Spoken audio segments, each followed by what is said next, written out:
This is Sonic, and you're watching JD Frank 20. You are a factory of sadness! Hey there! I'll show you how to unionize your workplace at Sonic speed. Talk to your coworkers, discuss your shared concerns, and find common goals. Research and choose a union that fits your needs. Share the info with your coworkers. Sign those union cards. When you've got enough support, file a petition with the National Labor Relations Board. Win the election and negotiate a contract. Together, you'll make your workplace better and fairer for everyone. Gotta unionize fast. Yeah, are any of us really surprised about this news? Yeah, so according to Aegis CTW, the union, we're disappointed that Sega management has not yet ceased their union busting even after we won our union election back on July 1st. We've hoped that Sega management would have bargained in good faith, but instead they've shown disregard to status quo and are threatening to outsource the jobs of a majority of the workforce in our QA and Localization departments, which is approximately 40% of our union. So workers are critical to Sega of America's success. Remain united for our commitments to protect our coworkers and friends. Yes, and before we get started on today's segment, here's a tweet right here that you all have to hear right here.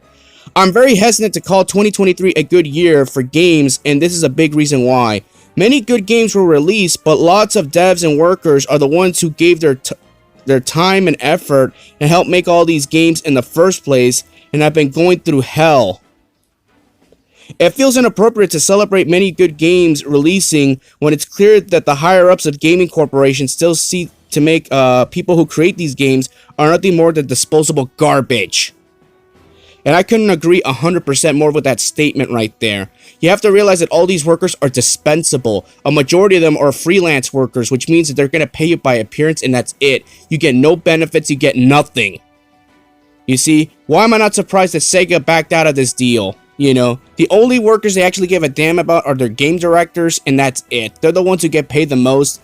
Even then, they have to work difficult hours to try to get the game to work.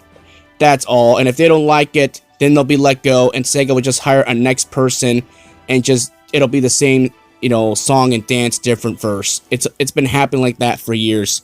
And speaking of that, I want to share a story right here. Sonami Channel gave me a lot of information about this. Apparently, during the time when Yuji Naka was there, he was actually trying to get his dev teams better equipment here and there, and also get them higher salaries for their work. As a result, it led to Sega of Japan removing Yuji Naka from Sonic Team, which led to him quitting, and Sega with some members of Sonic Team quitting alongside with Yuji Naka. Yeah, because this was around the 2000s when you had two different dev teams not only working on Sonic 06, but also Sonic and the Secret Rings. They were also tasked with Phantasy Star 3, making matters worse that the higher-ups from Sega Japan gave Sonic Team no forms of help after forcing those heavy tasks on them with overbearing deadlines. So what Yuji Naka actually said on that tweet not too long ago, he was actually correct on that, and unfortunately a lot of us just downplayed him because of the way he was acting and the way he, you know, things played out. So Yuji Naka was actually in the right here. So he was actually let go from Sega because he didn't want to put up with basically put up with their bullshit anymore. And Yuji Naka stood on his principle. He stood up for his workers, and look what happened. And a lot of his workers went with him because, again, they realized how evil that company really is at that time. And now you realize what Sonic 06 was a piece of shit.